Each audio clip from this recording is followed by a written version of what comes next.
ചുരുക്കം സിനിമകളിലൂടെ തന്നെ മലയാളികളുടെ മനസ്സിൽ വളരെ എളുപ്പത്തിൽ ഒരു ഇടം നേടിയെടുത്ത നടനാണ് നസ്ലിൻ.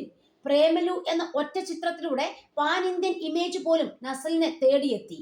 ചിത്രത്തിലെ സച്ചിൻ എന്ന കഥാപാത്രത്തെ അത്രയേറെ മികച്ചതാക്കാൻ നസ്ലിന് സാധിച്ചിരുന്നു. ഓരോ പ്രേക്ഷകന്റെ മനസ്സിലും ഒരു ബോയ് നെക്സ്റ്റ് ഡോർ ഇമേജ് വളരെ എളുപ്പത്തിൽ ഉണ്ടാക്കിയെടുക്കാൻ നസ്ലിന്റെ സിനിമകൾക്കായിട്ടുണ്ട്. അതിൽ പ്രേമലുവിനുള്ള പങ്ക് ചെറുതല്ല. പ്രേമലുവിലെ നസ്ലിന്റെ പെർഫോമൻസിനെ അഭിനന്ദിച്ച് സാക്ഷാൽ രാജമൗലി അടക്കം രംഗത്തെത്തിയിരുന്നു. രാജമൗലിയുടെ അന്നത്തെ കമന്റിനെ കുറിച്ചും അത് തന്നിലുണ്ടാക്കിയ ഇമ്പാക്റ്റിനെ കുറിച്ചും സംസാരിക്കുകയാണ് താരം. സത്യം പറഞ്ഞാൽ ആ വേദിയിൽ താൻ ബ്ലാങ്ക് ആയിരുന്നെന്നും വേറെ ഏതോ ഒരു വേൾഡിലെത്തിയ ഫീൽ ആയിരുന്നെന്നും നസ്ലിൻ പറയുന്നു. സത്യം പറഞ്ഞാൽ എനിക്കൊന്നും ഓർമ്മയില്ല. സ്റ്റേജിൽ കയറിയപ്പോൾ മൊത്തം ബ്ലാങ്ക് ആയി. ആ സ്റ്റേജിൽ എന്നെ കണ്ടാൽ അറിയാം വിറച്ചിട്ടാണ് നിൽക്കുന്നത്. പ്രേമലുവിലെ ഒരു സീക്വൻസ് ഒക്കെ അദ്ദേഹം എന്നെ കൊണ്ട് ചെയ്യിച്ചിരുന്നു. അദ്ദേഹത്തോട് കൂടുതലൊന്നും സംസാരിക്കാൻ പറ്റിയില്ല.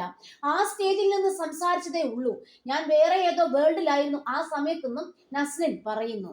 അടുത്ത ബാഹുബലിയിലോ മറ്റോ കാസ്റ്റ് വന്നാലോ എന്ന ചോദ്യത്തിന് ജിംഖാനയിലെ ചില ഫോട്ടോകൾ അയച്ചു കൊടുക്കാമെന്നായിരുന്നു നടൻ ഗണപതിയുടെ കൗണ്ടർ.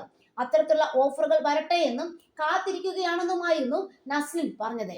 ബ്ലോക്ക് ബസ്റ്റർ ചിത്രം തല്ലുമാലയ്ക്ക് ശേഷം ഖാലിദ് റഹ്മാൻ സംവിധാനം ചെയ്യുന്ന ആലപ്പുഴ ജിംഖാനയാണ് നസ്ലിന്റെ ഏറ്റവും പുതിയ ചിത്രം.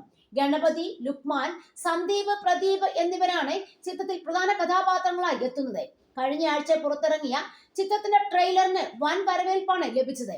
ചിത്രത്തിലെ താരങ്ങളുടെ പുതിയ ഗെറ്റപ്പിലൂടെ എത്തിയ ഫസ്റ്റ് പോസ്റ്ററും ക്യാരക്ടർ പോസ്റ്ററുകളും സോഷ്യൽ മീഡിയയിൽ ട്രെൻഡ് ആയിരുന്നു. ചിത്രത്തിലെ രണ്ടാമത്തെ ഗാനവും ഇന്നലെ പുറത്തിറങ്ങിയിട്ടുണ്ട്. വിഷു റിലീസായി ഏപ്രിൽ 10-നാണ് ചിത്രം തിയേറ്ററുകളിൽ എത്തുന്നത്. ബോക്സിംഗ് പശ്ചാത്തലമാക്കി ഒരുങ്ങുന്ന കോമഡി ആക്ഷൻ എന്റർടൈനറാണ് ആലപ്പുഴ ജിംഖാന.